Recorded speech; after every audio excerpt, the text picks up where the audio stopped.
Big boss വീട്ടിൽ തൻ്റെ ജീവിതകഥ തുറന്നു പറഞ്ഞ് ശ്രീരേഖ. അരയ്ക്ക് താഴോട്ട് തളർന്ന് കിടപ്പിലായിരുന്നു താനെന്നും അത് തൻ്റെ വ്യക്തി ജീവിതത്തിൽ ഒരുപാട് മാറ്റങ്ങൾ ഉണ്ടാക്കിയെന്നും ശ്രീരേഖ തുറന്നു പറഞ്ഞു. 10 വർഷം മുമ്പ് അരയ്ക്ക് താഴോട്ട് തളർന്നു പോയ ആളായിരുന്നു ഞാൻ. പാർഷ്യൽ പരാലിസിസ് വന്നതാണ്. ആ ഒരു സമയമാണ് എൻ്റെ ജീവിതത്തിൽ ഒരുപാട് മാറ്റങ്ങൾ വരുത്തിയത്. 10 മാസം ബെഡിലായി. ആ സമയം എൻ്റെ പ്രാഥമിക ആവശ്യങ്ങൾക്ക് പോലും എന്നെ കൊണ്ടുപോയിരുന്നത് അച്ഛനായിരുന്നു. ജീവിതത്തിൽ എപ്പോഴും കൂടെ നിൽക്കാമെന്ന് പറഞ്ഞ എല്ലാവരും എൻ്റെ അടുത്ത് നിന്ന് പോയി. അതിൽ ഒരു സങ്കടവുമില്ല. ഞാൻ എഴുന്നേറ്റപ്പോൾ പോയവരൊക്കെ തിരിച്ചു വന്നു. അവരോട് അങ്ങനെ പൊയ്ക്കോളാൻ ഞാൻ പറഞ്ഞു.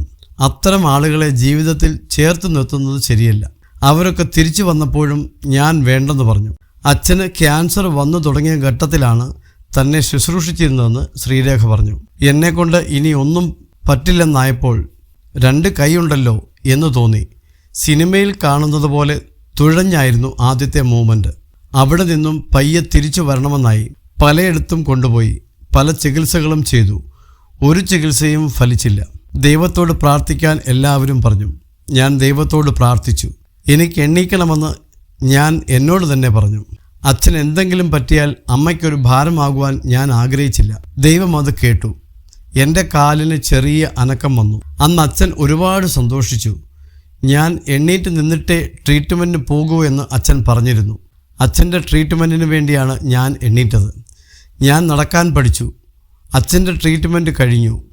അച്ഛൻ്റെ വോക്കൽ കോഡ് നീക്കം ചെയ്തു. അച്ഛൻ സംസാരിക്കാതെയായി. 2019 ഡിസംബർ 14 അച്ഛൻ എൻ്റെ അടുത്തുനിന്ന് പോയി. ഹൃദയാഘാതമായിരുന്നു. അച്ഛനെ ആശുപത്രിയിൽ കൊണ്ടുപോകുമ്പോൾ പറഞ്ഞത് ഞാൻ ഇനി തിരിച്ചു വരുമോ എന്ന് അറിയില്ലെന്നാണ്. ആൾക്കാരുടെ ആത്മാവ് പോകുമ്പോൾ തണുത്ത കാറ്റ് വീശുമോ എന്ന് എനിക്കറിയില്ല. എനിക്കൊരു തണുത്ത കാറ്റടിച്ചു. അതെൻ്റെ അച്ഛനാണെന്ന് ഞാൻ വിശ്വസിക്കുന്നു. അച്ഛൻ മരിച്ചെന്ന് ആ സമയത്ത് തനിക്ക് ഫോൺ കോൾ വന്നെന്നും ശ്രീരേഖ കരഞ്ഞുകൊണ്ട് പറഞ്ഞു. അച്ഛൻ അവസാനമായി എന്നോട് പറഞ്ഞത് നീ ഒറ്റയ്ക്ക് താമസിക്കരുത്, ഇനി ഒറ്റയ്ക്ക് ജീവിക്കേണ്ട, എനിക്കവനെ ഇഷ്ടപ്പെട്ടു എന്ന് പറഞ്ഞു. അങ്ങനെ അച്ഛൻ മരിച്ച് 4ാമത്തെ മാസമാണ് ഞാൻ കല്യാണം കഴിക്കുന്നത്. അച്ഛൻ ഇഷ്ടപ്പെട്ട ആളെയാണ് വിവാഹം ചെയ്തത്. തന്നെ പൊന്നുപോലെ അദ്ദേഹം നോക്കുന്നുണ്ടെന്നും ശ്രീരേഖ പറഞ്ഞു. എന്നാൽ തൻ്റെ ആദ്യ വിവാഹബന്ധം വേർപിരിഞ്ഞതിനെക്കുറിച്ച് ശ്രീരേഖ വ്യക്തമായി സംസാരിച്ചില്ല. ഇതേക്കുറിച്ച് അർജുൻ ശ്രീരേഖയുമായി സംസാരിച്ചു. അപ്പോഴാണ് ശ്രീരേഖ ഇതേക്കുറിച്ച് കൂടുതൽ വിശദീകരിച്ചത്.